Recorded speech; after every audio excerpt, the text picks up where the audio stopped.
नमस्कार। Indigenous television र आइटिभी हेर्नुभएका सम्पूर्ण दर्शकहरूमा हार्दिक स्वागत तथा अभिवादन। म कुमार यात्रु। इन्डिजिनियस टेलिभिजन र आइटिभीबाट प्रसारण हुँदै आएको निरन्तर बहस कार्यक्रममा आज पनि हामी उपस्थित भइसकेका छौँ। यस कार्यक्रममा हामी विकासका विभिन्न आयामहरू बारेमा छलफल र बहस गर्ने गर्दछौँ। एक क्रममा आज हामी नयाँ विषय र नयाँ सन्दर्भका साथ उपस्थित भइसकेका छौँ। आजको कार्यक्रममा हामी मूलतः संसदमा विचाराधीन रहेको सूचना तथा प्रविधि विधेयकको सम्बन्धमा हामी छलफल गर्नेछौँ। यो छलफलमा आजका अतिथि वक्ताको रूपमा हामीले विभिन्न वक्ताहरूलाई बोलाएका छौँ। सबैभन्दा पहिला म उहाँहरूको परिचय दिन चाहन्छु। हामीसँग हुनुहुन्छ नेपाल सरकारका पूर्व सचिव धनबहादुर तामाङ। उहाँ अवकाश प्राप्त सचिव हुनुहुन्छ। उहाँलाई म कार्यक्रममा हार्दिक स्वागत गर्न चाहन्छु। यसै गरिकन हामीसँग हुनुहुन्छ अधिवक्ता भीम राई। उहाँ पेसाले अधिवक्ता हुनुहुन्छ, साथसाथै उहाँ विकासका सन्दर्भहरू र खास गरिकन आदिवासी जनजातिको सन्दर्भमा खास गरिकन कुराकानी गर्दै उहाँको विषयहरू चाहिँ त्यसरी उठाउँदै आउनुभएको छ। म भीम राई अधिवक्ता भीम राईलाई हार्दिक कार्यक्रममा स्वागत गर्न चाहन्छु। हस्, धन्यवाद। त्यसै गरिकन हामीसँग हुनुहुन्छ दर्शकको रूपमा सहभागीको रूपमा हुनुहुन्छ विभिन्न क्षेत्रमा कार्यरत हुनुभएका आइटी विज्ञहरू मैले देखिरहेको छु। सूचना तथा सञ्चारको क्षेत्रमा कार्यरत व्यक्तिहरू देखिरहेको छु। त्यसै गरिकन आदिवासी अभियन्ताहरू पनि यहाँ कार्यक्रममा सहभागी हुनुहुन्छ। म सबैलाई एकमुष्ट स्वागत गर्दै तपाईँ दर्शकलाई पनि कार्यक्रममा साथै रहनुभएकोमा दर्शकलाई पनि स्वागत गर्दै म कार्यक्रम आरम्भ गर्न चाहन्छु। कार्यक्रमको सुरुमा चाहिँ आजको विषय, आजको छलफलको प्रमुख विषयको बारेमा आफ्नो कन्सेप्ट अर्थात् कार्यक्रमको अवधारणा बारेमा छोटोमा भनिदिनको लागि मेरा सहकर्मी इन्डिजिनियस टेलिभिजन र आइटिभीका सहकर्मी मायालु तामाङलाई म समय दिन्छु। सूचना प्रविधिको क्षेत्रमा भएको तीव्र विकासलाई ध्यानमा राख्दै यसको प्रवर्धन तथा नियमनका लागि सरकारले तयार पारेको सूचना प्रविधि विधेयक सङ्घीय संसदमा विचाराधीनमा रहेको छ। यो विधेयक 2075 साल फागुन 2 गते संसदमा दर्ता भएको थियो। 19 परिच्छेद र 131 दफा रहेको विधेयक पारित भएपछि हाल कायम रहेको विद्युतीय कारोबार ऐन 2063 र राष्ट्रिय सूचना प्रविधि विकास समिति गठन आदेश 2058 स्वतः खारेज हुनेछ। प्रतिनिधि सभाको विकास तथा प्रविधि समितिमा यो विधेयकमाथि दफावार छलफल हुँदा केही सदस्यहरूले नोट अफ डिसेन्ट लेखेका थिए। खास गरेर अभिव्यक्ति स्वतन्त्रतालाई यो विधेयकले अधिक नियन्त्रण गर्ने भन्दै केही संसदहरूबाट नोट अफ डिसेन्ट लेखिएको थियो। यो सूचना तथा प्रविधि विधेयकले विद्युतीय अभिलेख र डिजिटल हस्ताक्षरलाई मान्यता दिएको छ। यो विधेयकको सकारात्मक पक्ष यही हो। तर डिजिटल हस्ताक्षरको प्रमाणपत्र जारी गर्ने प्रक्रियामा अरू बहसको आवश्यकता छ। सूचना सुरक्षा तथा गोपनीयता र सूचना प्रविधि आकस्मिक सहायता समूहको गठन सम्बन्धी पनि स्पष्टताको आवश्यकता देखिन्छ। साइबर बुलिङ, साइबर आतङ्क लगायत विद्युतीय प्रणाली मार्फत हुने दुर्व्यवहारको न्याय निरूपणका लागि पनि सबैको एकमत देखिन्न। खास गरेर विद्युतीय प्रणालीको दुरुपयोग गरी वर्गीय, जातीय वा धार्मिक, क्षेत्रीय, साम्प्रदायिक वा अन्य जात-जाति बीचको सम्बन्ध खलल गराएमा राज्य विरुद्धको अपराध मानिने व्यवस्थाले नेपालका आदिवासी जनजाति, दलित तथा अल्पसङ्ख्यक सीमान्तकृत समुदायको मन झस्केको छ। अर्को कुरा, सामाजिक सञ्जाल दर्ता गर्नुपर्ने प्रावधान लगायतमा पनि सर्वसाधारणको चासो देखिन्छ। यस बहसमा सहभागी हुनुहुने महानुभावहरूबाट यसलाई थप स्पष्ट पार्ने विश्वास गरिएको छ। हस्, धन्यवाद छ मायालु तामाङलाई। म धन्यवाद दिएर म यो पहिलो चरणमा हामी अधिवक्ता भीम राईलाई प्रश्न गर्न चाहन्छु। खास गरिकन यो विद्युतीय कारोबार ऐनलाई विस्थापन गर्नको लागि ल्याइएको यो विधेयक तपाईँको आँखामा यो विद्युतीय कारोबार ऐन 2063 मा बनेको थियो, त्यसलाई त्यो ऐन काम नलाग्ने अवस्थामा भएको हो, त्यसलाई विस्थापित गर्नै पर्ने हो, अर्थात् नयाँ ऐनको आवश्यकता भएको हो। यो प्रसङ्गमा यहाँको विचार पहिला राखिदिनु होला, अनि अरू विषयमा पछि आउनेछौँ। यहाँहरू पहिला त सबैजनालाई नमस्ते। यो हामीले अहिले जुन विधेयकको विषयमा छलफल गरिरहेछौँ, यो विधेयकले कति कुरा समेट्यो, कति कुरा समेटेन र यसले चाहिँ पहिलेको कानुनहरूमा भएको बुदाहरूमा पनि यसले बोलेको कारणले गर्दाखेरि यो दुविधायुक्त छ अथवा एकअर्कामा बाजिन्छ भन्ने कुराहरू पछि छलफलमा आउँदा होइन। तर मैले यो विधेयकलाई सरसर्ती हेर्दाखेरि देखेको कुरा चाहिँ के हो भने यसले फोकस चाहिँ कहाँ गरेको छ भने यो माध्यमलाई गरेको छ, माध्यमलाई गरेको छ। अपराध कुन माध्यमबाट गरिँदैछ भनेर त्यसलाई आइडेन्टिफाई गरेर र माध्यमलाई पक्रेर चाहिँ यसलाई विधेयक बनाएको अवस्था छ। मैले भन्नु खोजेको के हो भने अपराध पहिला पनि हुन्थ्यो होइन, तर त्यो अपराध गर्ने प्रक्रिया विधि चाहिँ चेन्ज भएको कारणले गर्दाखेरि त्यो अपराध गर्ने विधि र प्रक्रियालाई पक्रेर चाहिँ यो विधेयक आएको भन्ने मलाई लाग्छ। यो अरू पनि छ तर फोकस चाहिँ त्यसमा छ भन्ने मलाई लाग्छ। जस्तै म तपाईँहरूलाई एउटा उदाहरण दिन्छु, म आफैमा भएको घटना। करिब करिब 18 वर्ष अगाडि होला, 17-18 वर्ष अगाडि मलाई 11 बजीतिर राति फोन आयो अनि तपाईँ अधिवक्ता भीमराई बोल्नु भएको हो भन्यो। अनि हो म बोल्दैछु, तपाईँले कहाँ हुनुहुन्छ भन्छ मलाई त्यति बेला 11 बजी राति। म कहाँ हुनु र म घरमा छु भने मैले। अनि उहाँले ए हस् त है सरी भनेर फोन राखिदिनु भयो। मलाई त 11 बजी राति मलाई फोन गरेको छ। अनि मलाई त कौतूहल भएर मैले फेरि त्यो पहिला हुन्थ्यो नि त्यो आइडी कलर के हुन्थ्यो नि होइन, त्यो मेरोमा लगाएको कारणले गर्दा कसले गरेको भनेर मैले त्यो हेरेँ, त्यहाँ फोन नम्बर थियो। अनि मैले रिकल गरेँ, कल गर्दाखेरि चाहिँ अनि किन मलाई तपाईँले यति बेला राति फोन गर्नुभयो र कुनै पनि कुरा नगरिकन राख्नुभयो भनेर मैले सोद्धाखेरि चाहिँ तपाईँको भिजिटिङ कार्ड छ, एकजना साथीले चाहिँ खाना खानुभयो, म रेस्टुरेन्टबाट बोलेको, एकजना साथीले खाना खानुभयो, खाना खाइसकेर चाहिँ मैले पैसा ल्याउनु बिर्सेछु, मेरो भिजिटिङ कार्ड यो हो, यो भिजिटिङ कार्ड राखेर चाहिँ राख्नुहोस् म भोलि बिहान आएर तिर्छु भनेर भन्नुभएको थियो। अनि तपाईँलाई मलाई शङ्का लागेर तपाईँलाई फोन गरेको फोन नम्बरमा भिजिटिङ कार्डमा भएको फोन नम्बरमा भन्नुभयो। अनि अहिले त्यो साथी कहाँ हुनुहुन्छ त भन्दाखेरि पुलिस बोलाएर चाहिँ हामीले चाहिँ ठगीमा केस चलाउनको लागि बुझायौँ भन्नुभयो। मैले यहाँ भन्नु खोजेको के हो भने यो कुरा भनेको चाहिँ कसैको आइडेन्टिटी अथवा म होइन तर अर्काको आइडेन्टिटीलाई राखेर होइन म त्यही व्यक्ति भई भनेर कसैलाई चाहिँ आर्थिक रूपमा हानि नोक्सानी गर्छ भने त्यो चाहिँ ठगी हुन्छ के। त्यति बेलाकै मुलुकी ऐनले पनि भन्थ्यो। तर अहिलेको सन्दर्भमा चाहिँ के भयो भने अब मेरो आइडी फेसबुक आइडी छ होइन, ब्याङ्क आइडीहरू छ, तर अब चाहिँ त्यसलाई चाहिँ कम्प्युटरको माध्यमबाट मेरो फेसबुक आइडी नै भनौँ होइन ह्याक गरेर मेरो पहिचानमा अथवा मेरो आइडेन्टिटीमा चाहिँ त्यो प्रविधिलाई युज गरेर चाहिँ म हो है फल्ना भनेको म हो है भनेर डाटा कलेक्सन गर्ने, त्यो डाटालाई सम्प्रेषण गर्ने कुराहरू गरिरहेको अवस्थाहरू छ। त्यो माध्यमलाई चाहिँ लिएर चाहिँ त्यसलाई चाहिँ कसरी कन्ट्रोल गर्न सकिन्छ, त्यसलाई कसरी सुरक्षित गर्न सकिन्छ भनेर चाहिँ यो माध्यमलाई पक्रिनको लागि चाहिँ यो ऐन आउँदैछ, विधेयकको रूपमा छ। तर यो भित्र पनि अब त्यसलाई अब यो ऐनमा चाहिँ त्यो माध्यमलाई पक्रेर अपराधै निर्मूल गर्नको लागि अथवा अपराधलाई कन्ट्रोल गर्नको लागि चाहिँ हो कि अन्य कारण हो भन्ने कुरा चाहिँ त्यसको दफावार छलफल गर्दाखेरि पनि देखिन्छ। मैले भन्नु खोजेको के मात्र हो भने यसलाई चाहिँ यो माध्यमलाई पक्रेर यो ऐन आएको छ भने सामान्य रूपमा यसैमा म थप प्रश्न यहाँलाई चाहिँ अहिलेको जुन सामाजिक सञ्जाल अर्थात् भन्नुहोस् इन्टरनेटको जुन आतङ्क पनि साइबर बुलिङको कुरा पनि गर्नुभएको छ हाम्रो मायालुजीले होइन, यसलाई नियमन गर्न यो ऐन सक्षम छ कि छैन? अब यो सक्षम छ छैन भन्ने कुराहरू गर्ने हो भने चाहिँ यसको संरचनालाई हेर्नुपर्ने हुन्छ होइन। मैले यो संरचनालाई हेर्दाखेरि चाहिँ के हो भने यो विशुद्ध यो आइटी सम्बन्धी होइन प्रविधि सम्बन्धित कानुन भएको कारणले गर्दाखेरि यसमा छुट्टै किसिमको जनशक्ति चाहिन्छ, एउटा।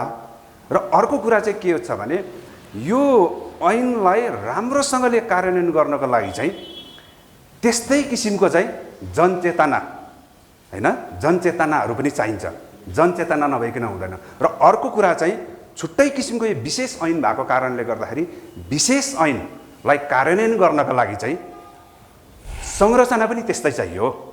यो विधेयकले संरचनाको परिकल्पना पनि गरेको छ।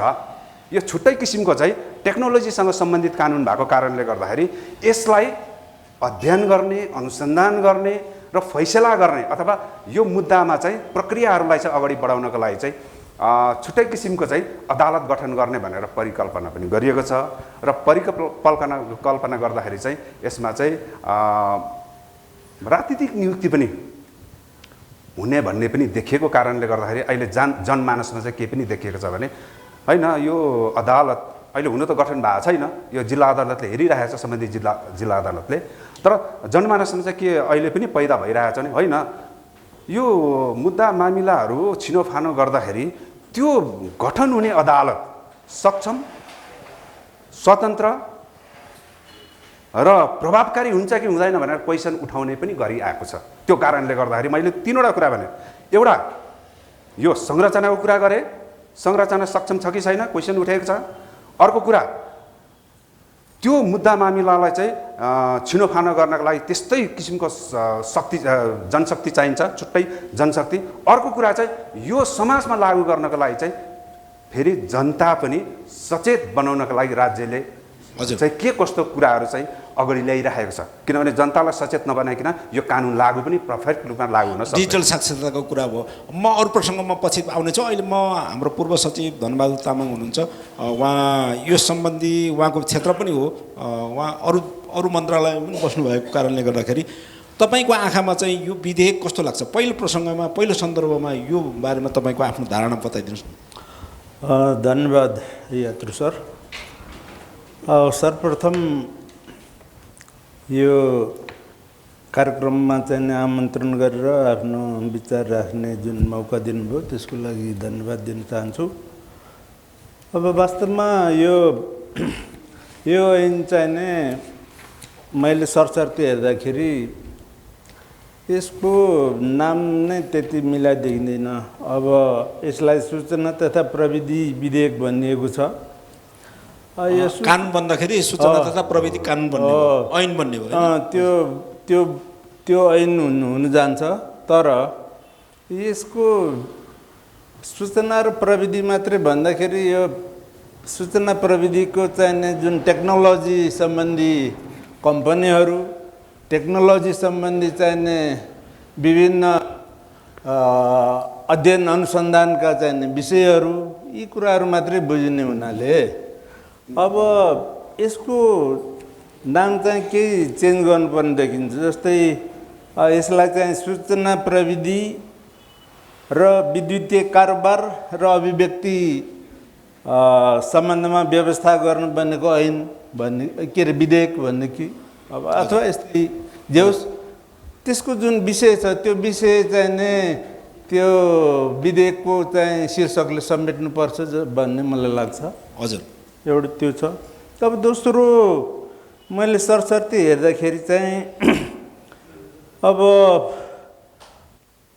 अहिले सूचना प्रविधि चाहिने एउटा अभिव्यक्तिको चाहिँ सशक्त माध्यम बन्न गएको छ।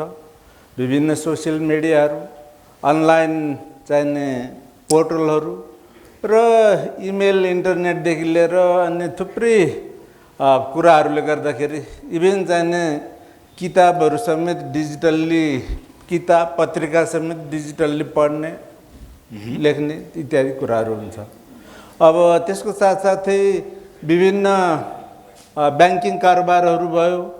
अब सरकारले अहिले म चाहिने यो सार्वजनिक खरिद अनुगमन कार्यालयमा पनि बसेको थिएँ। सरकारले अहिले चाहिने यो इलेक्ट्रोनिक बिडिङ भन्छ, यो विद्युतीय चाहिने ठेका प्रणाली लागू गरेको छ। अब त्यो कुराहरू भयो। यो सबै यावत कुराहरू चाहिँ विद्युतीय हुँदै जानाले गर्दाखेरिमा अब यसलाई रेगुलेट गर्नलाई सायद यो विधेयक ल्याएको हुनुपर्छ। अब यो हिसाबले यो विधेयक चाहिने यो त विद्युतीय शासन सञ्चालन गर्ने, अब कागज रहित शासन होइन, त्यो पनि त कन्सेप्ट छ नि। हो, यो चाहिँ डिजिटल सिग्नेचरलाई चाहिने के अरे मान्यता दिने इत्यादि कुराहरूको व्यवस्थाले गर्दाखेरिमा चाहिँ यो कुराहरू गर्नलाई चाहिँ यसले फेसिलिटेट गर्छ। हजुर, किनभनेदेखि अब नभएदेखि पहिला हाम्रो अनुभव छ कि यो विद्युतीय यो बिडिङ प्रणाली अथवा ठेक्का प्रणाली आउनुभन्दा अगाडि चाहिँ जम्मै चाहिने यो बल देखाउने, के गर्ने, अब चाहिने यो टेन्डर हाल्न नदिने इत्यादि मिलोमतो गर्ने यावत समस्या थियो।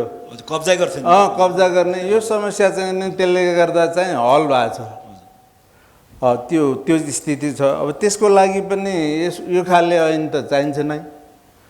अब त्यति मात्रै नगरेर यो ऐनले चाहिने अभिव्यक्ति स्वतन्त्रताको पाटोलाई पनि अलिकति नियमन गर्न खोजेको देखिन्छ, जुन राज्यको तर्फबाट हेर्दा आवश्यक नै होला। तथापि अब जुन त्यसमा कठोर दण्डका कुराहरू, अब 15 लाखसम्म जरिवाना गर्ने, अब चाहिने 5 वर्षसम्म कैद गर्ने यी प्रावधानहरू राखिएको छ। अब ती कुराहरूको चाहिने इन्टरप्रिटेट गर्दाखेरि कस्तो चाहिने इन्टरप्रिटेट हुने हो भन्ने कुराहरूले चाहिने एउटा अलिकति जनमानसमा चिन्ता व्यक्त हुनु स्वाभाविकै हो जस्तो मलाई लाग्छ। अब हुन त अब जुन नेटमा चाहिँ थाहा पाएर वा नपाएर एकदम चाहिँ व्यक्तिगत गाली गलौजदेखि अनेक खालका चाहिँ कुराहरू सुनिन्छ। तथापि अब ती कुराहरू बाहेक जुन चाहिँ आफ्नो के अरे हक अधिकारको चाहिने कुराहरू गर्नको लागि हाम्रो संविधानले चाहिने के अरे यो अभिव्यक्ति स्वतन्त्रताको चाहिने हकको सुरक्षित गरेको छ। त्यसमा पनि केही चाहिने नियन्त्रित ढङ्गले आयो त्यो छ। त्यसमा पनि केही यस्तो कुरा गर्न नहुने भन्ने कुराहरू पनि छ। तर त्यो नहुने अब त्यो चाहिँ सकारात्मकै कुरा गर्दा पनि त्यसको इन्टरप्रिटेसन चाहिँ अलिकति नकारात्मक तरिकाले भयो भने के हुने भन्ने कुराहरू चाहिँ हुन सक्दछन्। अब त्यसकारणले हाम्रो चाहिने विभिन्न जातिहरू धेरै भएको देश भएको हुनाले गर्दाखेरि उहाँहरूको चाहिने कन्सर्न हुनसक्छ। अब त्यो कुराहरू राख्दा यो जातीय कुरा हो भन्ने चाहिने इन्टरप्रिटेसन आउन सक्छ। यहाँ त विधेयकमा त छ नि त, अब जाति साम्प्रदायिक कुरा धार्मिक कुरा गऱ्यो भने त 15 लाख जरिमाना र 5 वर्ष। त्यही त त्यो इन्टरप्रिटेसनमा भर पर्ने भयो। अब जुन चाहिने अब हामीले चाहिने आफ्नो अधिकारको लागि विचार राखेका हुनसक्छ। तर अब त्यो विचारलाई चाहिँ कसरी लिने भन्ने चाहिने एउटा समस्या हुनसक्छ। त्यसकारणले ती कुराहरू स्पष्ट हुने गरी चाहिँ मात्रै चाहिने यो ऐन चाहिँ बन्यो भनेदेखि मेरो विचारमा राज्यको काम पनि हुने र यस सम्बन्धमा चाहिने अरू बढी विवादहरू पनि नआउने देखिन्छ। हजुर, यहाँको भनाइमा यो विधेयक ल्याउन आवश्यक थियो तर त्यसको नाम मिलेन अनि त्यसको चाहिँ पूर्णता छैन भन्ने बुझ्दा हुन्छ। अब भनौँ न, यस्तो खालको विधेयक चाहिँ धेरै गहिरो छलफल गरेर ल्याउनुपर्छ। हजुर, म पनि विगतमा यस्ता धेरैवटा विधेयकहरू ल्याउने छलफलमा आफै सरिक भएको हिसाबले मैले धेरै सेन्सिटिभ चाहिने विधेयकहरू चाहिने संसदमा अथवा चाहिने संविधान सभामा पेश गरेर कुनै पनि विवाद नआउने हिसाबले तपाईँको तिनीहरूलाई पास हुने स्थिति पनि बनाएको थिएँ धेरै मेहनत गरेर। अब त्यो नगरिकन अथवा स्टेक होल्डरहरूसँग छलफल नगरिकन एकैचोटि सरकारले ड्राफ्ट गरेर संसदमा ल्यायो भने चाहिँ त्यहाँ विवाद आउन सक्छ। तर अब हामीले चाहिँ के गर्थ्यौँ भनेदेखि पहिला सबै चाहिने स्टेक होल्डरहरूसँग चाहिँ छलफल गर्ने, उहाँहरूको विचार लिने अनि त्यो विचारलाई समेटेर संसदमा पेश गर्दाखेरि चाहिँ तिनीहरूमा चाहिँ कमै विवाद आउने गर्छ। त्यसकारणले यो उपाय चाहिँ सरकारले अवलम्बन गर्नुपर्छ जस्तो मेरो अनुभवले देखाउँछ। हस् धन्यवाद। चाहिँ म फेरि आउनेछु, तर अहिले म यहाँ सहभागीहरू कहाँ जान चाहन्छु। यहाँहरूको कुनै जिज्ञासा अर्थात् कुनै टिप्पणी छ भने आफ्नो भनाइ राख्दिन म अनुरोध गर्छु। खास गरिकन यहाँ आइटीका सरहरू पनि हुनुहुन्छ होइन। म Saroj Pandey, Kantipur city college IT डिपार्टमेन्टको डेप्युटी हेड।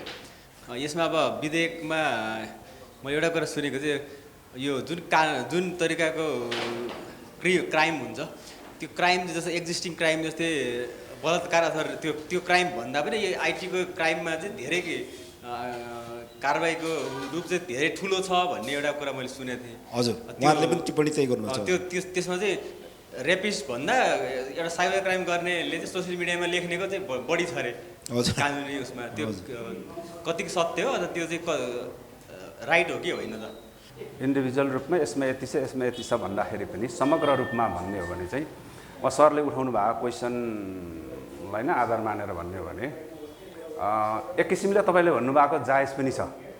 कस्तो भने रेप केसमा चाहिँ कुन एजलाई रेप भयो, कुन एजदेखि मुनि भयो होइन, त्यो सम्पूर्ण कुराहरू हेरिन्छ। अनि त्यसमा चाहिँ कस्तो परिस्थितिमा भयो हो होइन भन्ने कुराहरू सबै हेरिन्छ। हेरेर अब त्यसमा त जन्मकैददेखिको होइन, रेपमा त जन्मकैदसम्म छ, जन्मकैददेखिको तल 7 वर्ष 8 वर्ष अथवा नाबालकले हो भने त उसलाई चाहिँ केही हप्काइ दप्काइ गरेर नाबालक पनि छोडिने अवस्थाहरू पनि छ। त्यसमा विभिन्न क्याटेगोराइज छ। जे होस् जन्मकैददेखिको मुनि हप्काइ दप्काइ नाबालकलाई चाहिँ एउटा सेन्टरमा राखेर उसलाई सुधार्ने भन्ने कुराहरू पनि छ। तर यसमा चाहिँ 5 वर्षसम्म, अब अरू जरिमानाको त कुरा होइन, जरिमाना पनि छ, तर यसमा चाहिँ 5 वर्षसम्म कैद भन्ने भएको कारणले गर्दाखेरि यसलाई चाहिँ गम्भीरै मानिन्छ। किनभने 3 वर्षदेखि माथि हो भने चाहिँ थुनेर पनि कारबाही गर्न सकिन्छ नि त होइन। यसमा 5 वर्ष भनिसकेपछि थुनेर कारबाही गर्ने हिसाबमा चाहिँ यो ऐन ल्याएको छ। त्यो भएको कारणले गर्दाखेरि चाहिँ अहिले पनि के भएको छ भने अहिले पनि यो अपराधलाई चाहिँ विशेष गरी 2टा ऐनबाट हेरिन्छ। एउटा मुलुकी ऐन फौजदारी संहिताबाट हेरिन्छ होइन, एउटा चाहिँ विद्युतीय कारबाही ऐन अन्तर्गत हेरिन्छ।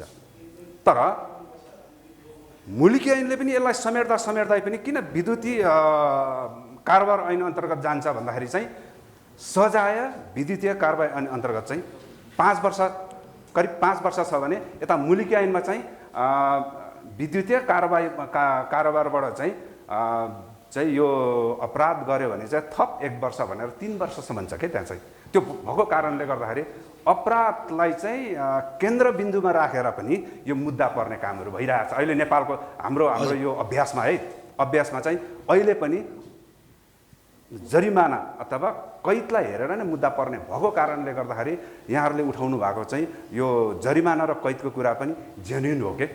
त्यसले पनि अपराधलाई चाहिँ यसलाई डिफाइन गर्ने, व्यवहारमा ल्याउने कुराहरू चाहिँ आउँछ। हजुर, यो प्रसङ्गमा मैले अब अघि सुरुमा पनि सचिवजीले भन्नुभयो होइन, यो नियन्त्रणमुखी छ, अर्थात् अभिव्यक्ति स्वतन्त्रता पनि केही कुण्ठित गर्ने कुरा छ भन्ने कुराहरू आयो। सरकारका प्रतिनिधिहरू आज यहाँ कार्यक्रममा चाहिँ हुनुहुन्न, तर उहाँहरूले हेर्ने प्रयास गर्नुहुन्छ। हाम्रो सरकारहरूमा मुख्य गरिकन यहाँ उपस्थित हुनुभएका महानुभावहरूको सरकारहरूको सन्दर्भमा कुरा गर्दाखेरि यहाँले स्पष्ट भन्नु सक्ला नेपाली समाजलाई यसले प्रतिबिम्ब, नेपाली समाजको प्रतिबिम्ब कुनै पनि कानुनमा आउनुपर्छ भन्ने मान्यता हुन्छ। नेपाली समाजको विविधतापूर्ण कुराहरूलाई यसले एउटा सम्बोधन गरेको छ छैन, एउटा प्रश्न। अर्को प्रश्न, अफलाइनको अधिकार, मानव अधिकारको दृष्टिकोणले अफलाइनमा भएको अधिकार अनलाइनमा पनि हुनुपर्छ भन्ने मानव अधिकारको सिद्धान्त छ। अहिले यो इन्टरनेट सम्बन्धी, इन्टरनेट गभर्नेन्समा पनि त्यो कुराहरू उल्लेख गरेको पाइन्छ। नेपाली समाजको विविधता जुन छ यसलाई सम्बोधन गर्छ कि गर्दैन, के सरकार रहन्छ होला तपाईँको दृष्टिकोणबाट? अब यसमा चाहिँ कानुनको एउटा थ्योरी चाहिँ के हो भने कानुन भनेको लिभिङ ल भन्छ कि, लिभिङ ल। किनभने त्यो कानुनले चाहिँ समाजलाई गभर्न गर्नु पर्यो अथवा त्यो ऐन चाहिँ समाजमा चाहिँ राम्रोसँगले अभ्यास भएको हुनुपर्छ। अब त्यो भएको कारणले गर्दाखेरि यो जुन विधेयक लिभिङ ल अन्तर्गत छ कि छैन भनेर हेर्नु पर्यो। हेर्दाखेरि चाहिँ समाजलाई हेर्नुपर्छ हामीले। हाम्रो समाज चाहिँ त्यो विधेयकलाई एडप्ट गर्न सक्ने अवस्थामा छ कि छैन, अथवा यो विधेयकलाई समाज मात्र होइन, यो विधेयकलाई चाहिँ कार्यान्वयन गर्न सक्ने जनशक्ति सरकारमा छ कि छैन त, संरचना सरकारमा छ कि छैन त, यो 2टा कुरालाई हेर्नु पर्यो। अनि मात्रै लिभिङ ल हो भनेर हामी आइडेन्टिफाई गर्छौँ र लिभिङ लले मात्रै समाजलाई गाइड गर्छ। त्यो भएको कारणले गर्दाखेरि लिभिङ ल हुनु पर्यो। लिभिङ ल हुनुको लागि यसले चाहिँ विभिन्न किसिमको चाहिँ फाउन्डेसनहरू, सरकारको फाउन्डेसन र समाजको फाउन्डेसनहरू चाहिँ यसले चाहिँ अपग्रेड गर्नु पर्यो र यो कानुनलाई चाहिँ परिचालन गर्न र अभ्यास गर्नको लागि चाहिँ त्यसलाई सुइटेबल बनाउने कामहरू पनि गर्नु। अब त्यो छ कि छैन भनेर हेर्ने हो होइन। अब त्यस्तो खालको जनशक्तिको लागि त हाम्रो पाण्डेजीहरूको कलेजले नै उत्पादन गरिरहेको छ। अब होइन, अब उत्पादन हुँदैछ नि त्यो त। होइन, मैले छैन भनेको होइन, छ होइन, तर त्यसलाई युटिलाइज सरकारले कसरी कुन रूपमा कहाँ गरिरहेको छ त जनशक्ति त। हाम्रो जनशक्ति तपाईँहरू हेर्नुहुन्छ त, हाम्रोमा अथाह जनशक्ति छ, तर त्यो अथाह जनशक्ति कहाँ प्रयोग भइरहेछ? हाम्रो जनशक्ति कहाँ प्रयोग भइरहेको छ? नेपालमा प्रयोग भइरहेछ कि विदेशमा प्रयोग भइरहेछ है? त्यो भएको कारणले हेर्नुहोस् त हाम्रो डक्टरहरू, इन्जिनियरहरू, आइटीको साथीहरू चाहिँ सबै चाहिँ विदेशमा गएर काम गर्नुपर्ने बाध्यता छ। उहाँको रहरले होइन, छ हाम्रोमा, तर त्यसलाई युटिलाइज सरकारले कसरी गर्दैछ, कुन ऐन अन्तर्गत गर्दैछ, राम्रो भिजनले गर्दैछ कि कुनै पनि कुण्ठ अथवा कुनै पनि उद्देश्यका लागि मात्र यो ऐन ल्याइरहेको छ? क्वेसन छ। हस् धन्यवाद। यहाँ पछाडिबाट हात उठाउनु भएको छ, प्लिज परिचय राखेर म अम्बिका प्रसाद बराल, यही सूचना तथा सञ्चार प्रविधि क्षेत्रमा कार्यरत रहेको छु। मेरो प्रश्न चाहिँ अब यो कानुनकै विषय भयो, कानुन नै हाम्रो चाहिँ यसमा मुख्य जोडिएको हुनाले, जस्तो कि विधेयकमा सूचना प्रविधि अदालतको व्यवस्था गरिएको छ। अहिले नै चाहिँ सङ्घीय कानुन बमोजिम 3 तहमा हाम्रो अदालतको व्यवस्था अहिले नै छ, जस्तो जिल्ला अदालत भयो होइन, उच्च अदालत र चाहिँ सर्वोच्च अदालतको व्यवस्था छ। अब यसमा चाहिँ छुट्टै अदालतको व्यवस्था भन्नाले कस्तो अर्धन्यायिक निकाय हो कि, अनि अब यसको चाहिँ भोलिका दिनमा यो अदालतले गर्ने फैसलाको निष्पक्षतामा विवाद आउन सक्छ कि सक्दैन, अथवा त्यसको निरूपण कसरी हुन्छ, यावत विषयमा चाहिँ अब हाम्रो कानुन सरले चाहिँ स्पष्टता दिनुभयो। भीमराई सरले नै आयो पनि। अहिले हाम्रो अदालत चाहिँ 3 तहमा भए तापनि अहिले हामीले केलाई पनि गन्छौँ भन्दाखेरि अदालत भनेको चाहिँ न्यायिक निकायहरूलाई पनि गन्ने भएको कारणले गर्दाखेरि स्थानीय निकायहरूमा जुन चाहिँ न्यायिक निकायहरू छ होइन, न्यायिक निकायहरू छ त्यसलाई पनि गनिन्छ। र अर्को कुरा, हामीले यो अदालत कतिवटा हुने भन्ने कुराहरू चाहिँ बहस पनि गऱ्यौँ। हामीले छुट्टै अदालत हुनुपर्छ भनेर संवैधानिक अदालतको परिकल्पना पनि गऱ्यौँ। तर त्यो संवैधानिक अदालत चाहिँ हाम्रो सर्वोच्च अदालत अन्तर्गत नै रह्यो। किन यसो भइरहेको छ भन्दाखेरि चाहिँ हाम्रो सबै संरचनाहरू सङ्घीयतामा गए तापनि न्यायिक निकाय चाहिँ अहिले पनि सङ्घीयतामा गइसकेको अवस्थाहरू छैन। त्यो भएको कारणले गर्दाखेरि अब यहाँहरूले प्रश्न उठाउनु भएको जस्तै यो अदालत चाहिँ सक्षम छ कि छैन त, अथवा यो अदालत छुट्टै हो कि होइन, अथवा यो अदालत चाहिँ कसैको अन्डरमा हुने हो कि होइन भनेर चाहिँ हेर्ने हो भने यो प्रष्ट रूपमा उल्लेख गरेको छैन। प्रष्ट रूपमा के मात्रै छ भने एउटा कानुन जान्ने न्यायाधीश, अरू चाहिँ विभिन्न विषयको अथवा आइटीको ज्ञान भएको व्यक्तित्वहरूलाई अथवा विज्ञहरूलाई राखिनेछ भन्ने छ। त्यो पनि त्यो कानुनको मकसद हेर्दाखेरि चाहिँ त्यो चाहिँ पोलिटिकल नियुक्ति जस्तो हुन्छ कि। त्यो भएको कारणले गर्दाखेरि यो सक्षम, स्वतन्त्र, यो सबल हुन्छ कि हुँदैन भनेर अहिलेदेखि यो गठन नभएदेखि नै यो क्वेसन उठ्नु थालिसकेको छ। र अब यो गठन नभएको कारणले गर्दाखेरि अब यो सर्वोच्च अदालतको त्यही पेरिफेरीमा अथवा जिल्ला अदालतकै संरचनाभित्रै रहने कि अथवा छुट्टै रहने भन्ने कुराहरू चाहिँ अब व्यवहारमा आइसकेपछि देखिन्छ जस्तो मलाई लाग्छ है। हस् धन्यवाद। अरू सरोकारहरू राख्दिनु ल प्लिज। म धनबहादुर सरलाई सोध्न चाहेँ, हजुर सरकारी संरचनामा बस्नुभयो होइन, एउटा हुन त हजुरले सरकारवालासँग त्यो सम्बन्धित विधेयकको चाहिँ ड्राफ्टमा पर्याप्त छलफल मैले गराएँ भन्नुभयो होइन, ठिक छ, हजुरले गराउनु भयो होला। तर मेरो अनुभवमा चाहिँ के हो भन्दाखेरि सरकारवाला मात्र होइन, त्यो जुन के भन्ने अब त्यसलाई, त्यो सम्बन्धित त्यो पक्ष नसमेटी नहुने चाहिँ पक्षलाई पनि जानकारी नदिइकन अधिकांश हाम्रो ऐन कानुनहरू पास हुन्छ। यो सरकारी संरचना के हुँदो रहेछ सर हजुरको अनुभवमा? एकदमै त्यो के पत्रकारले फुत्काएर बाहिर ल्यायो भने त्यो सरकारवालाले मात्र थाहा पाउँछ, नत्र थाहा नपाउने? किन यति जब्बर हुन्छ एउटा? अनि भीम सरले छोटोमा, हजुर, हाम्रो संसारभरको सामान्य सिद्धान्त भनेको मैले कानुन जानिनँ भन्न पाइँदैन। यो कानुनी साक्षरता किन कमजोर भएको छ यो बारेमा थोरै हाम्रो नेपालमा समग्रमा साक्षरता किन कमजोर भयो? हस् धन्यवाद। पहिला पूर्व सचिव धनबहादुर सरबाट सुरु गरौँ। धन्यवाद। अब अहिले जुन हामी छलफल गरिरहेछौँ नि, अब यो पनि कस्तो देखिन्छ भनेदेखि यो डेमोक्रेटिक प्रोसेसमा चाहिँ सांसदहरूले छलफल गरेर के अरे विधेयकलाई पास गर्ने हो संसदमा है। अब हाम्रो नेपालको सिस्टममा चाहिँ के छ भने त्यो विधेयकको ड्राफ्ट चाहिँ नै पहिला त्यो जुन ब्युरोक्रेसीले चाहिँ विभिन्न विषय विज्ञहरू लगाएर ड्राफ्ट तयार गर्ने र त्यो ड्राफ्टमा चाहिँ सरकारवालाहरूसँग छलफल गराउने एउटा प्रचलन छ है। र मैले थुप्रै करिब आधा दर्जन जति विधेयकहरूमा छलफल गर्ने, त्यसलाई पास गराउने त्यो काम पनि गरेँ र त्यसमा केही विवाद पनि आएन। अब कहिलेकाहीँ के हुनसक्छ भने अब सरकारले त्यो गर्न त नहुने हो, तर के हुन्छ भने एकदम हतारमा चाहिँ नि ऐन ल्याउनु पर्ने स्थिति हुन्छ। अनि त्योमा चाहिँ पर्याप्त छलफल नहुँदाखेरिमा चाहिँ धेरै विवादहरू पनि आउँछन् है, एउटा त्यो छ। अब पर्याप्त छलफल भन्दाखेरि अब मल्टी पार्टी सिस्टममा त पार्टी बिच छलफल हुनु पर्यो।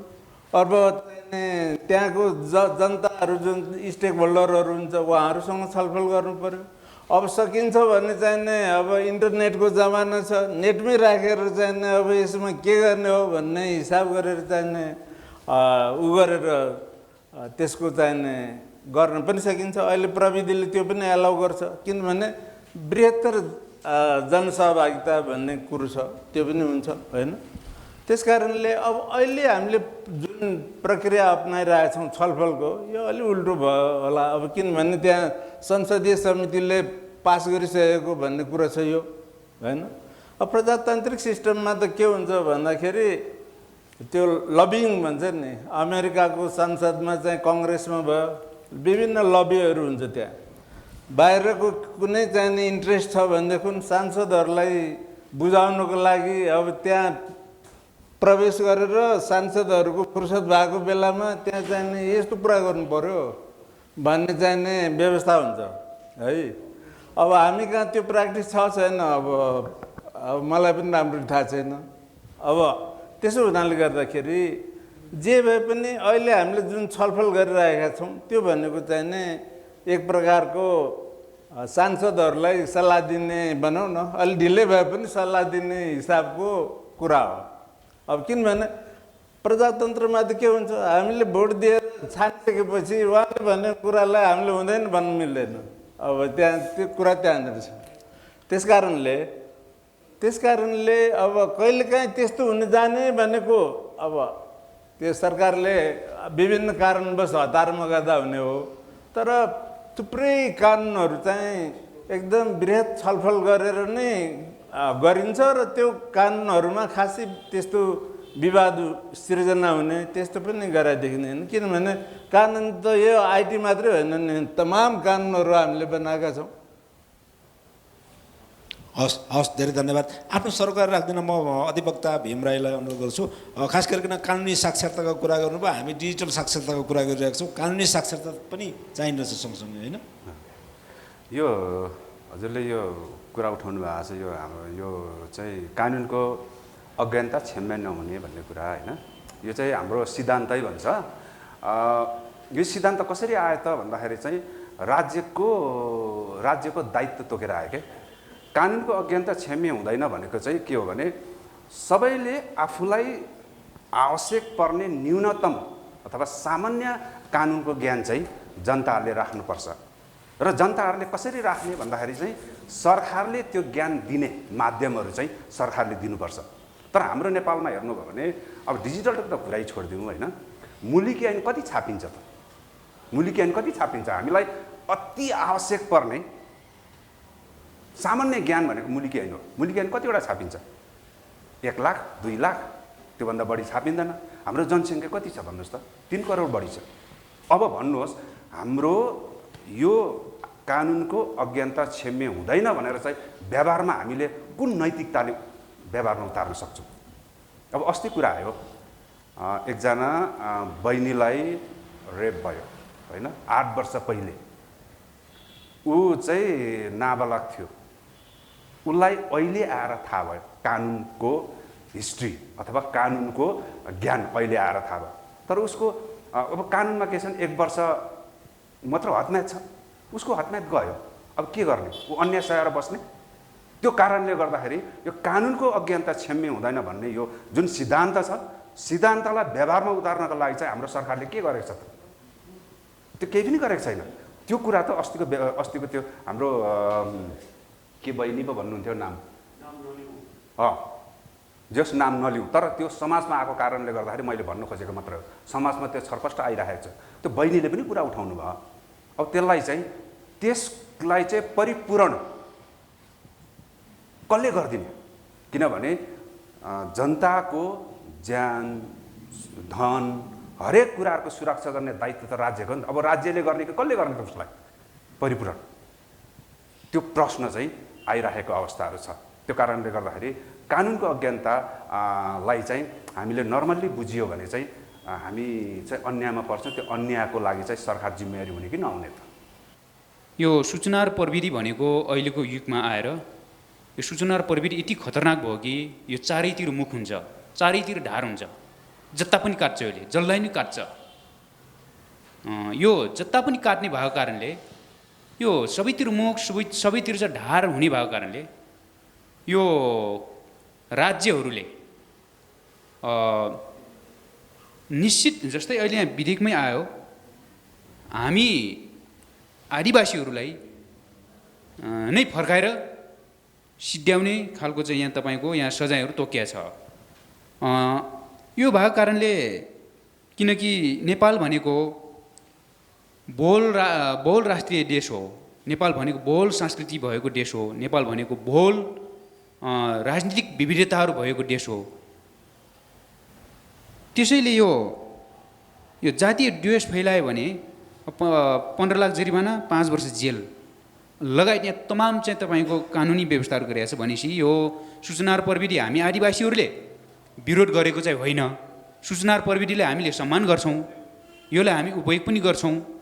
तर के रह्यो, यो सूचना र प्रविधिको पहुँच भनेको संसारभरि नै, यहाँ नेपालमा पनि रह्यो। यो राज्यहरूको चाहिँ तपाईँको यो आदिवासीहरूले सिद्ध्याउने औजारको रूपमा प्रयोग गर्ने चाहिँ निश्चित भयो। किन भन्दाखेरि यहाँ तपाईँको विधेयकमै क्लियर लेखिया छ, प्रस्तै लेखिया छ। त्यसैले यहाँ म झस्केँ कि अहिले भर्खरै म ध्यान गरेको थिइनँ। न त यो विधेयक पारित गर्ने बेला अथवा विधेयकको छलफल उहाँ सचिवज्यू तामाङ सरले भन्नुभयो जस्तै आदिवासीहरूसँग फ्री इन्फर्म कन्सेन्ट लिएको छैन है। यो स्वतन्त्र अग्रिम जानकारी सहितको मन्जुरी लिएको छैन यो विधेयकमा। यो संसदमा गए, त्यो गएका संसदहरू भनेको आदिवासीहरूको प्रतिनिधिहरू होइनन्, उनीहरू भनेको पार्टीका प्रतिनिधि भएको कारणले यो तपाईँको आदिवासीहरूलाई सिद्ध्याउने तपाईँको औजारको रूपमा निर्माण भएका पार्टीहरू भएको कारणले उनीहरूलाई मतलब हुँदैन। यो यहाँ सचिवज्यूले भन्नुभयो जस्तै छलफल हुँदैन। त्यसैले यी समस्याहरू तमाम आउने भयो यसमा। आदिवासीहरू त सिद्ध्याउने नै भयो र तपाईँको आदिवासीहरूको लागि त यो त नरसंहारै हुने भयो क्या। 15 वर्ष जेल। म एउटा मगर राष्ट्र हो, म राष्ट्रहरू हो को प्रतिनिधि अहिले म बोलिरहेको छु। मेरो समुदायले गाई र गोरु काटेर पूर्वजहरूलाई पितृहरूलाई पूजा गर्नुपर्छ भनेपछि अहिले त्यो भौतिक रूपमा हामी गाई काट्दा पनि जेलै गएका छौँ, गोली पनि खाएका छौँ, मारिएका नि छौँ। र अबका त्यो मैले त्यो सामाजिक सञ्जालहरूमा यो डिजिटल राज्य सत्तामा अब अहिले संसारमा उडै भएको डिजिटल राज्य सत्तामा अब मैले चाहिँ मेरो पूर्वजहरूको लागि चाहिँ गाई काटेर खानु पाउनुपर्छ, गोरु काटेर खानु पाउनुपर्छ भनेर मैले त्यहाँ लेखेँ भने त 15 लाख जरिवाना र तपाईँको 5 वर्ष जेल त जाने भएँ। के यो छलफल भएको छ त आदिवासी जनजातिहरूसँग? अघि उहाँ सचिवज्यूले तामाङ सरले चाहिँ सरकारवाला भन्नुभयो। सरकारवाला गैर आदिवासीहरू हुनुभयो, यहाँ बाहुन क्षेत्री साथीहरू बस्नु भएको छ। हामी सरकारवाला होइन है। यो भूमिपुत्रहरू भनेका, यहाँ हामी भूमि माटोको बच्चाहरू भनेका, यो भूमिसँग जन्मेकाहरू भनेका हामी अधिकारवालाहरू हो। त्यसरी अधिकारवाला भन्ने चाहिँ यहाँ भीम सर कानुनको चाहिँ तपाईँको कमान्डर भएको कारणले उहाँ हाम्रो तामाङ सर चाहिँ पूर्व तपाईँको ब्युरोक्रेटको चाहिँ तपाईँ कमान्डर भइसकेको कारणले यस्ता गम्भीर कुराहरूमा चाहिँ तपाईँको के हुन्छ? अब म त तर्सेँ। हेर्नुहोस्, अबदेखि म यो चाहिँ यो विधेयक देखेर म अब निद्रा लाग्दैन। हेर्नुहोस्, यस्तो चाहिँ तपाईँको लेख्न नपाउने भनेपछि, बोल्न नपाउने भनेपछि प्राण हो। यो अहिले डिजिटल युग भनेको त प्राण हो नि त। ट्युनिसियाको राज्य सत्तालाई एउटा फेसबुकले सिध्याएन भनेपछि यहाँ पनि त राज्य सकिन सक्छ भनेपछि आफ्नो सुरक्षाको लागि यो उपनिवेशकारी राज्यहरू, यहाँ अन्यथा नलिनु होला, यहाँ बाहुन साथीहरू पनि हुनुहुन्छ। नेपाल भनेको पहिलो प्रथम त बाहुन उपनिवेशवादी राज्य सत्ता हो। आदिवासीहरूको लागि यो सोध्दैन कहिले पनि। दोस्रो कुरा, ब्रिटिस साम्राज्य उपनिवेश हो अहिले पनि, किनकि गोर्खा भर्ती अहिले मेरो सन्तानहरू बेचिरहेछ नि, मारिरहेछ नि। तेस्रो कुरा, युरोपियन युनियनको पनि उपनिवेश देश हो नेपाल। चौथो कुरा अमेरिकी साम्राज्यवादको पनि तपाईँको उपनिवेश देश हो, लगायत अहिलेको एमसिसी कुरा आयो। अब पाँचौँ कुरा आयो भारतीय उपनिवेश पनि देश हो नेपाल। त्यसै कारणले उपनिवेश थोपरिया छ हामी आदिवासीहरूमाथि। त्यही माथि डिजिटल राज्य सत्ता आएको छ, न त यसको सिमाना छ न त बोर्डर छ होइन। अमेजनको कुरा गर्दाखेरि अमेजनमा माथिबाट हेलिकप्टरबाट चाहिँ आदिवासीहरूलाई पानी त्यो के अरे पेट्रोल खनाएर त्यसपछि लेजर हान्यो नि। त्यो लेजर के त यो सूचना र प्रविधिको माध्यम हो नि त। भनेपछि यो सूचना र प्रविधि विश्वमा आदिवासी जनजातिहरूको पक्षमा छैन। थोरै व्यक्तिगत रूपमा कहीँ कतै सामाजिक रूप सञ्जालहरूमा हामी बोल्न पाएका छौँ। तर यसरी नै राज्यहरूले नियमन गर्ने चाहिँ तपाईँको यसरी विधिहरू ल्यायो भने, कानुनहरू ल्यायो भने त आदिवासीहरूको नरसंहार हुन्छ, यति हो। र यसको लागि के हुन्छ त भनेर चाहिँ म दुवैजना संयुक्त यहाँ अतिथिज्यूहरूलाई म यो प्रश्न गर्छु, आदिवासीहरूको लागि के हुन्छ अब यो प्रश्न? धन्यवाद उहाँहरूले टिप्नु भएको छ। ल म आजको यो कार्यक्रममा हामीले टिप्पणीको लागि मानवशास्त्री दिलविक्रमजीलाई बोलाएका छौँ। उहाँले पछि अन्तिममा आफ्नो टिप्पणी राखिदिनु हुनेछ, आजको अब्जर्भेसन राखिदिनु हुनेछ। पहिला चाहिँ म यो दुईवटा उहाँको प्रश्नमा दुईजना अतिथिहरूबाट लिन्छु, अनि त्यसपछि केही प्रश्न छुटेका छन् भने लिएर अनि कार्यक्रम अन्त्य गर्न चाहन्छु। प्लिज पूर्व सचिवज्यू। हजुर धन्यवाद। अब हुन त अघि नै पनि मैले यो कुराहरू छोटकरीमा राखेको थिएँ। अब हाम्रो देश चाहिने विविधता पूर्ण चाहिने देश हो। यहाँ चाहिने 125 जति भाषा बोलिन्छन्, विभिन्न जात जातिहरू र आदिवासीहरूको चाहिने यहाँ चाहिँ उपस्थिति छ। त्यसो हुनाले गर्दाखेरि यो खालको चाहिने अघि पनि मैले भने उहाँहरूको राइटको कुरा उठाउँदाखेरि अब ऐनको इन्टरप्रिटेसन कसरी गर्ने हो, यो एकदम महत्त्वपूर्ण छ। त्यस कारणले त्यो कुरा हुन नदिनको लागि चाहिने अब त्यसमा चाहिने छुट्याउनु पर्यो। अब भनौँ न आफ्नो अधिकारहरूको कुराहरू राख्न पाइने, अब यी कुराहरू चाहिँ राखेर अब व्यक्तिगत गालीगलौज गर्न नपाइने, अब त्यस्तो खालको चाहिँ हुनसक्ला होइन। अब त्यो कुराहरू गरेर चाहिने यसलाई मिलाउन सकिन्छ जस्तो मलाई लाग्छ। अब यो कुरा चाहिँ जे भए पनि अब मान्य सांसदज्यूहरूले चाहिने मनन गर्ने हिसाबले चाहिने हामीले पुर्याउनु पर्यो। हजुर आज हामीले कार्यक्रममा सांसदज्यूहरूलाई पनि बोलाएको थियौँ, तर कार्यव्यवस्थाको कारणले आउन सक्नु भएन। प्लिज केही छ सर उहाँको सम्बोधन, उहाँको कुरामा, पूर्णजीको कुरामा? पूर्णजीको कुरा मैले गम्भीरै छ होइन, गम्भीर छ। अब यसमा जस्तो अहिलेको हामीले हेर्दाखेरि पनि अभ्यासमा पनि के छ भने एउटा कुनै सङ्गठनले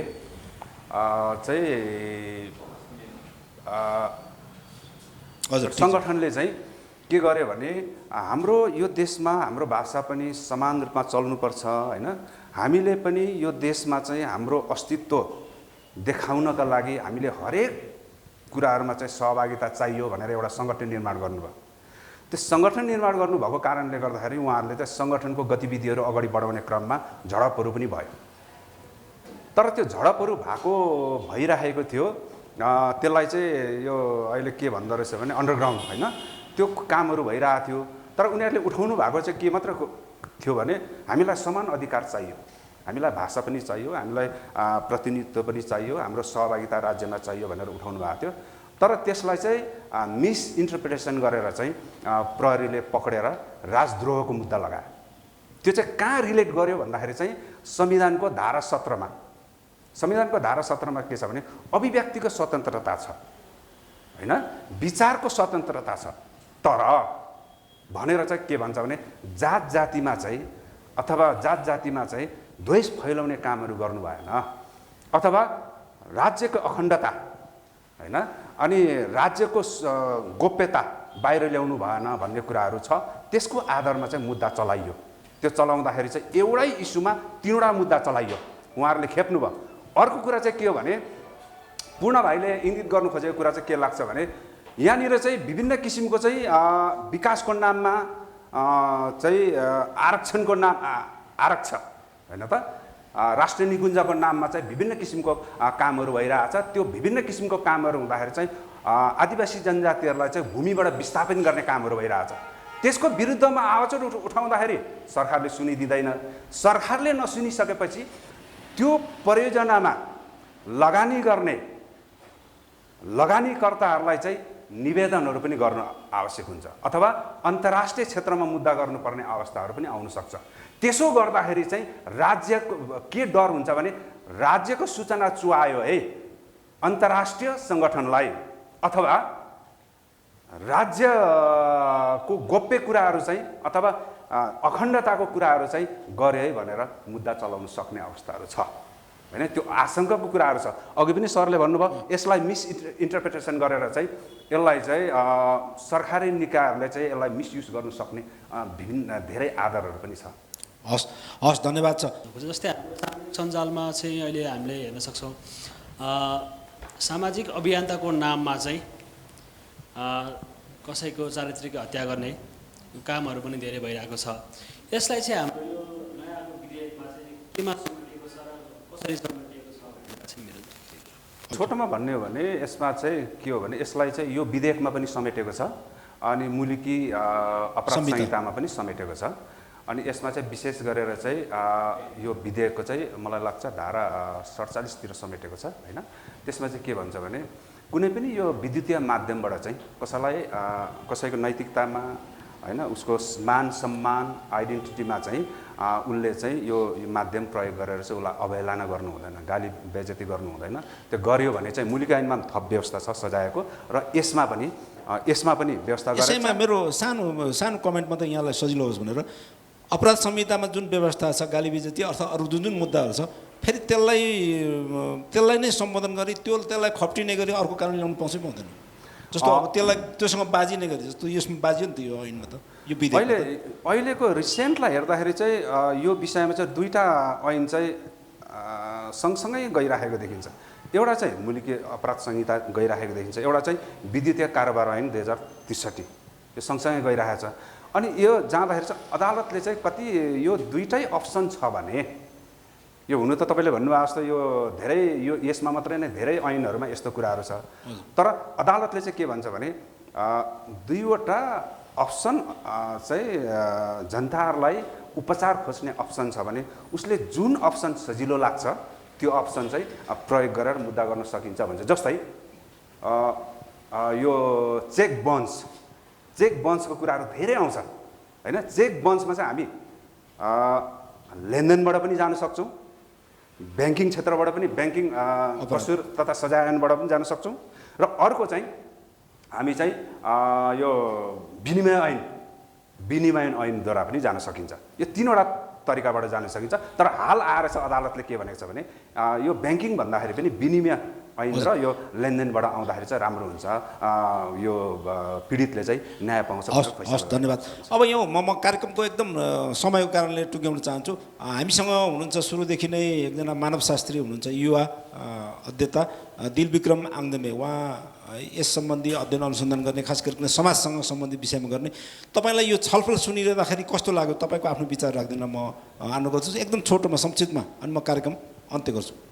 अलिकति यो कानुन जुन अहिले हामी जति अहिले कुराहरू चाहिँ प्र्याक्टिकली कुराहरू यहाँको विषयमा बहस भइरहेको छ होइन। म हिजो एन्थ्रोपोलजिक्स यो समाज विज्ञान समाजको अध्येता भएकोले म प्रायः समाजतिर हुन त यो त समाजसँग जोडिएका कुराहरू होइन। त्यसमा अहिले अलिकति यो विषयमा चाहिँ मलाई अलिक कमै ज्ञानै छ भन्नु पऱ्यो अब समग्र भन्नुपर्दा होइन। तर अहिलेसम्म भनिरहँदाखेरि चाहिँ म चाहिँ एन्थ्रोपोलजीको विद्यार्थी भएको नाताले जुन एउटा यो आइटी सम्बन्धी होइन जसरी अहिले बहस भइरहेको छ होइन, यसको जुन अपराधिक क्रियाकलापहरू अघि धेरै कुराहरू आइसकेको छ। अब यो कुराहरूले चाहिँ हामीले बहस गराएर होइन अब यस्तो घटनाहरू धेरै घटिरहेको छ। यहाँ मात्र होइन कि अहिले गाउँमा एकदम ग्रासरुट लेभलमा एकदम यो साइबर क्राइम यो अपराधिक क्रियाकलाप बढिरहेको छ होइन। त्यसले गर्दा चाहिँ यस्ता कुराहरू चाहिँ बहस बढाउनु पर्छ भन्छु म चाहिँ होइन। र ग्रासरुट लेभलमा गाउँको यस्ता कुराहरू चाहिँ उहाँहरूले एउटा प्रचार प्रसार एउटा सचेतना के अरे मुखी एउटा प्रोग्रामहरू चाहिँ अर्गनाइज गर्नुपर्छ भन्छु। अनि अर्को चाहिँ जति अघि आएको यहाँ जति सुन्दाखेरि चाहिँ होइन एक किसिमको एउटा कम्प्लिकेटरी जस्तै एउटा कन्ट्राडिक्टरी जस्तै जो एकजना हाम्रो मगर्जीले एउटा एक्सक्युजहरू उठाउनु भएको थियो होइन, यता हाम्रो अरू सरले उठाउनु भएको थियो। त्यो सुन्दाखेरि चाहिँ होइन अब कता कता अझै यसको केही त्रुटिहरू अझै यो कानुनको रूपमा चाहिँ बनाउनुपर्ने होइन संशोधन गर्नुपर्ने केही कुराहरू चाहिँ अझै छ कि जस्तो लाग्छ है। सबैभन्दा पहिला आजको निष्कर्ष छोटोमा राख्दिनँ, म भीम राईजीलाई अनुरोध गर्छु, त्यसपछि पूर्व सचिवज्यूलाई अनुरोध गर्छु अनि त्यसपछि कार्यक्रम अन्त्य गर्छु। उहाँहरूले चाहिँ मलाई आदिवासीको सेक्टरबाट होइन दृष्टिकोणबाट यो विधेयकमा चाहिँ के छ त भनेर बोलाउनु भएको कारणले गर्दाखेरि म त्यो कुरा चाहिँ अलिकति राख्न चाहन्छु। प्लिज। यो कुराहरूलाई राख्दाखेरि चाहिँ म यो साइबर कानुन अथवा क्राइमको विषयमा चाहिँ कसरी इतिहासहरू आयो त, संसारमा कसरी आयो त भन्ने कुराहरू म अलिकति राख्न चाहन्छु। यो मैले पल्टाउँदै जाँदाखेरि यो इतिहास हेर्दै जाँदाखेरि चाहिँ यसको सुरुवात चाहिँ अथवा यो क्राइमले चाहिँ संसारलाई कति बेला धक्का दिएछ त भन्दाखेरि चाहिँ यसको हिस्ट्रीलाई हेर्दाखेरि चाहिँ 1820मा रहेछ के। 1820मा फ्रान्समा चाहिँ एउटा टेक्सटाइल अथवा एउटा कपडा उद्योगमा चाहिँ कपडा उद्योग रहेछ। त्यो कपडा उद्योगमा चाहिँ 1820मा चाहिँ एउटा लुम भन्ने प्रविधि चाहिँ आविष्कार गरेछ। लुम भन्ने प्रविधि आविष्कार गरेपछि चाहिँ त्यो लुमले चाहिँ कपडा बुन्नु थाल्यो। कपडा बुन्नु थालिसकेपछि चाहिँ त्यहाँको मजदुरहरूले हडताल गर्यो। उसले किन हडताल गर्यो भन्दाखेरि चाहिँ यो प्रविधिको कारणले गर्दाखेरि हाम्रो ट्रेडिसनल अकुपेसन खोसियो। यो प्रविधिको कारणले गर्दा हाम्रो ट्रेडिसनल अकुपेसन खोसियो भनेर चाहिँ उनीहरूले चाहिँ मासली चाहिँ उनीहरूले चाहिँ विरोध गर्न थाल्यो, तोडफोड गर्न थाल्यो। यसैलाई चाहिँ साइबर क्राइमको इतिहासको पहिलो घटना भनेर मानिन्छ है। अब हामीले हेर्दाखेरि चाहिँ आदिवासीसँग यसलाई कसरी जोड्ने त भन्दाखेरि चाहिँ अहिले आदिवासी जनजातिहरू चाहिँ विकासको नाममा होइन निकुञ्जको नाममा विशेष गरी हाइड्रोको नाममा चाहिँ आफ्नो ल्यान्डबाट चाहिँ विस्थापित भइरहेको छ। त्यो कसरी भइरहेको छ भन्दाखेरि चाहिँ उनीहरूलाई चाहिँ एफपीको अधिकार जुन चाहिँ राष्ट्रिय र अन्तर्राष्ट्रिय क्षेत्रले मान्यता दिइसकेको अधिकारलाई चाहिँ नजोडेको कारणले गर्दाखेरि चाहिँ उनीहरू ल्यान्डबाट विस्थापित भइरहेछ। ल्यान्डबाट विस्थापित हुनको साथसाथै उनीहरूको ट्रेडिसनल स्किलहरू, ल्यान्डमा भएका ट्रेडिसनल स्किलहरू, उनीहरू बाँच्नका लागि अति आवश्यक स्किलहरू चाहिँ मरेर गइरहेछ एउटा। र अर्को कुरा चाहिँ त्यो स्किलहरूलाई चाहिँ यो प्रविधिको माध्यमबाट चाहिँ चोरिने कामहरू भइरहेछ। एउटा मासिने काम भइरहेछ, एउटा चोरिने कामहरू भइरहेछ। त्यहाँ अनुगमन गर्ने कुनै पनि निकायहरू छैन। त्यो कारणले गर्दाखेरि यसले चाहिँ आदिवासी जनजातिहरूलाई अब बाँच्न नसक्ने अवस्थामा पनि पारेको छ।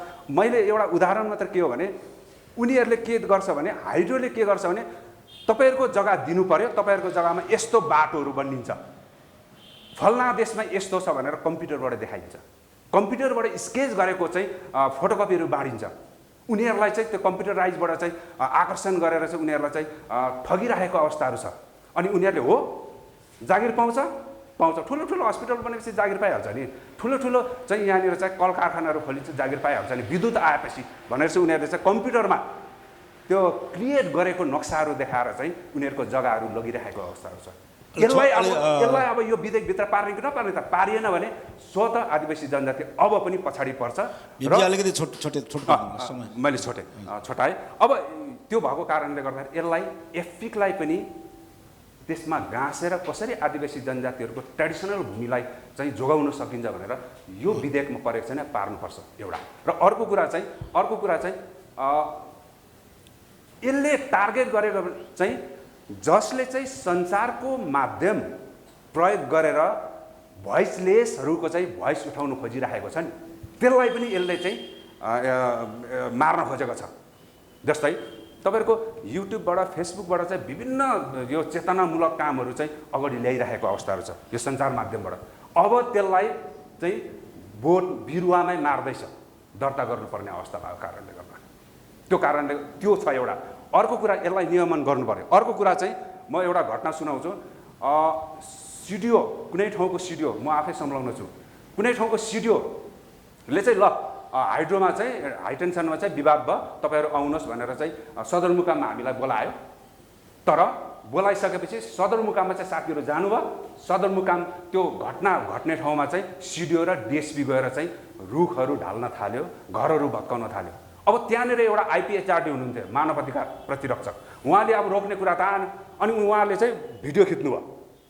भिडियो खिचेर चाहिँ सञ्जालमा हाल्नको लागि, साथीहरूलाई देखाउनको लागि उहाँलाई चाहिँ भिडियो खिचेको अभियोगमा चाहिँ पक्रेर थुन्यो।